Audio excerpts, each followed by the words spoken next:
Good morning प्यारे बच्चों। आज की ऑनलाइन क्लास में आप सबका स्वागत है।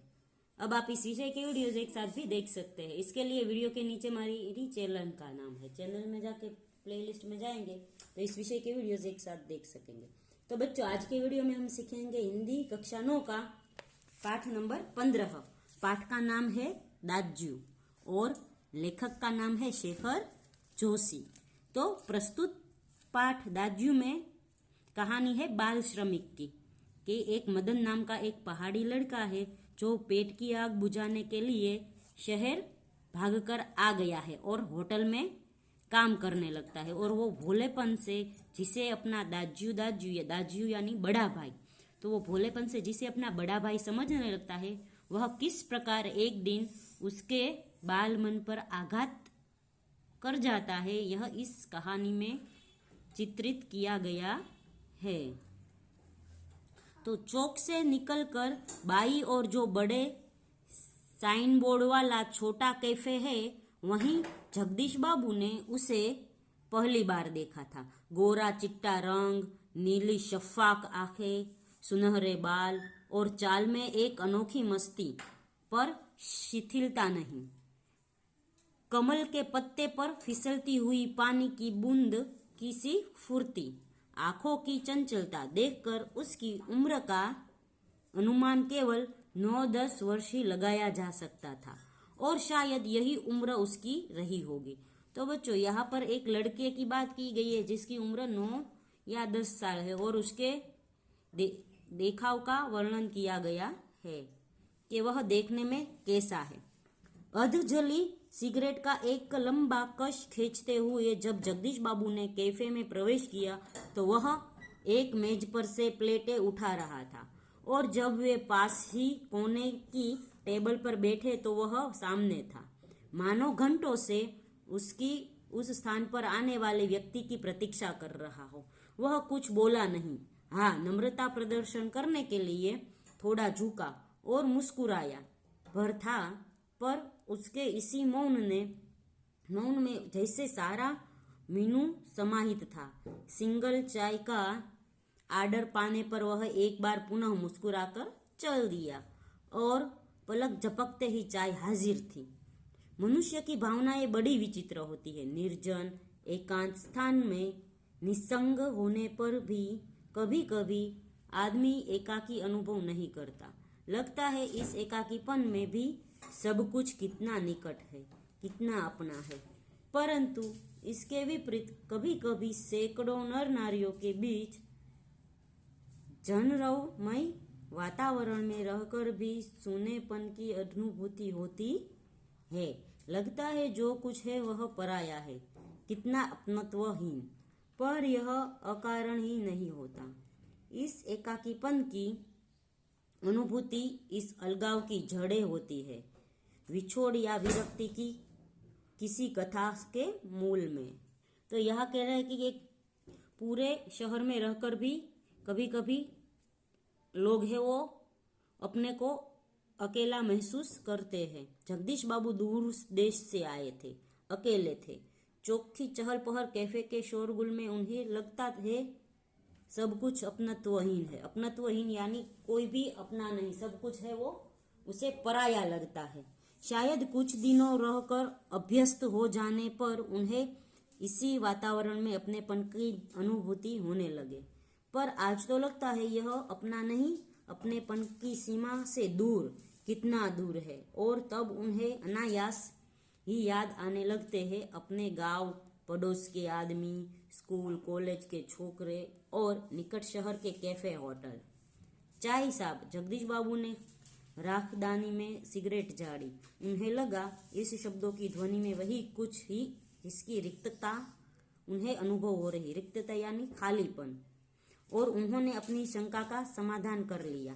क्या नाम है तुम्हारा? मदन। अच्छा मदन, तुम कहाँ के रहने वाले हो? पहाड़ का हूँ बाबूजी। पहाड़ तो सैकड़ों है, आबू, दार्जिलिंग, मसूरी, अल्मोड़ा, शिमला। तुम्हारा गांव किस पहाड़ में है?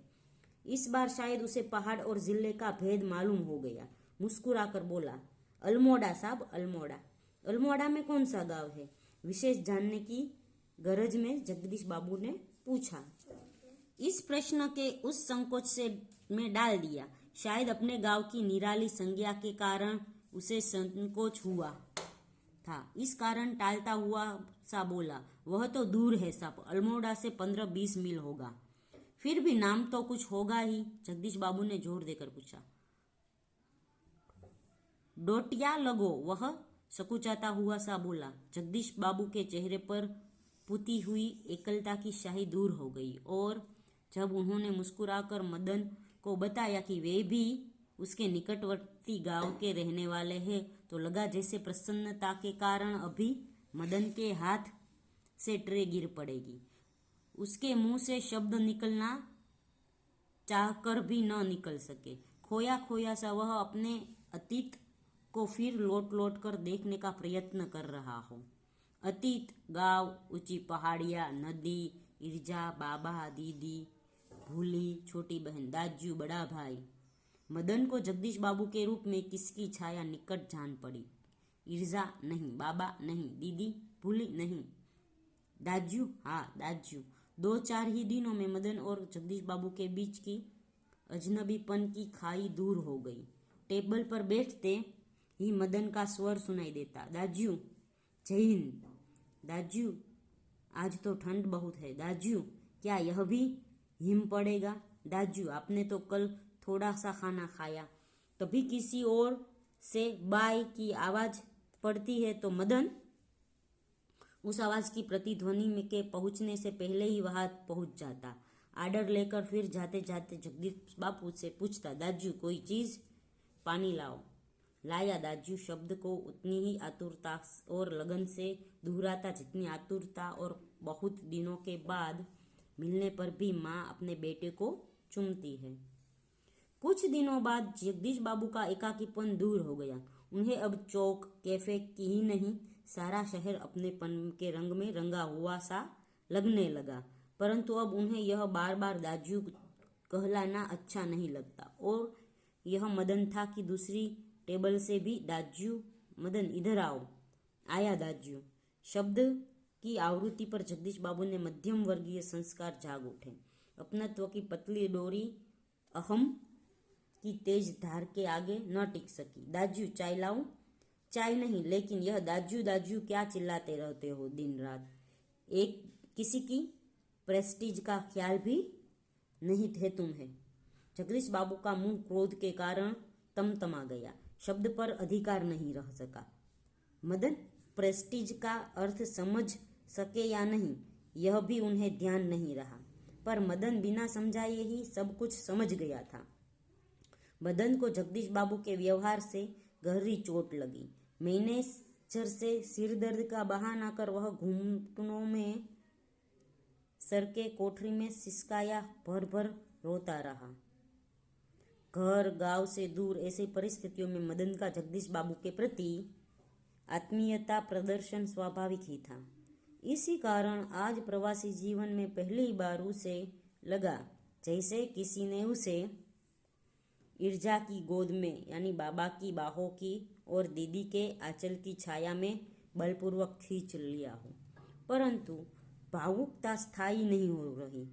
रो लेने पर अंतर की घुमड़ती वेदना की आंखों की राह बाहर निकल लेने पर मनुष्य जो भी निश्चय करता है वे भावुक क्षणों की अपेक्षा अधिक विवेकपूर्ण होते हैं।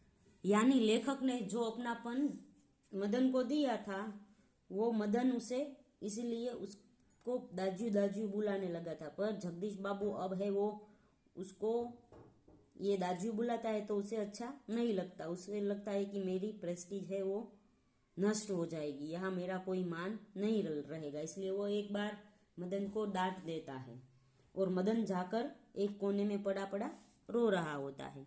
मदन पूर्ववत काम करने लगा। दूसरे दिन कैफे जाते हुए अचानक ही जगदीश बाबू की भेंट बचपन के सहपाठी हेमंत से हो गई। कैफे में पहुंचकर जगदीश बाबू ने इशारे से मदन को बुलाया, परंतु उन्हें लगा जैसे वह उससे दूर दूर रहने का प्रयत्न कर रहा हो। दूसरी बार बुलाने पर ही मदन आया। आज उसके मुंह पर वह मुस्कुराहट न थी और न ही उसने क्या कह रहा हो। दूसरी बार लाऊ दाजू कहा। स्वयं जगदीश बाबू को ही कहना पड़ा, 2 चाय 2 आमलेट। परंतु तब भी लाया दाजू कहने की अपेक्षा लाया साहब कहकर वह चल दिया, मानो दोनों अपरिचित हो। शायद पहाड़िया है, हेमंत ने अनुमान लगाकर पूछा। हाँ, रूखा सा उत्तर दे दिया जगदीश बाबू ने, और वार्तालाप का विषय ही बदल दिया। मदन चाय ले आया था। क्या नाम है तुम्हारा लड़के? हेमंत ने एहसान चढ़ाने की गरज से पूछा। कुछ क्षणों के लिए टेबल पर गंभीर मौन छा गया। जगदीश बाबू की आंखें चाय की प्याली पर ही झुकी रह गई। मदन की आंखों के सामने विगत स्मृतियां घूमने लगी। जगदीश बाबू का एक दिन ऐसे ही नाम पूछना, फिर दाजुओ आपने तो कल थोड़ा ही खाया, और एक दिन किसी का प्रेस्टीज का ख्याल नहीं रहता तुम्हें। जगदीश बाबू ने आंखें उठाकर मदन की ओर देखा। उन्हें लगा जैसे अभी वह ज्वालामुखी सा फट पड़ेगा। हेमंत ने आग्रह के स्वर में दोहराया, क्या नाम है तुम्हारा? बाय कहते हैं सब मुझे। संक्षिप्त का उत्तर देकर वह मुड़ गया। आवेश में उसका चेहरा लाल होकर और भी अधिक सुंदर हो गया था। तो यहाँ पर है वो मदन नाम के लड़के की बात की गई है जो जगदीश बाबू में अपनापन देखता है, पर जगदीश बाबू है वो थोड़े दिन उससे बात करते हैं, फिर वो अपने प्रेस्टीज की सोचकर उसे झाड़ देते हैं, यानी उस पर गुस्सा निकालते हैं। फिर वह बच्चा रोने लगता है, फिर वह दूसरे दिन वही पहले जैसा हो जाता है, जैसे वह जगदीश बाबू को जानता ही नहीं हो। तो बच्चों यहाँ पर हमें ये कहा गया कि हम नए लोगों से मिले तो हमें है वो पुराने लोगों को छोड़ना नहीं चाहिए, उसके साथ हमें आगे बढ़ना चाहिए। पुराने लोगों को हमें छोड़ देना नहीं चाहिए। तो बच्चों यहाँ पर पाठ खत्म होता है। अगले वीडियो में हम इस पाठ का स्वाध्याय सीखेंगे।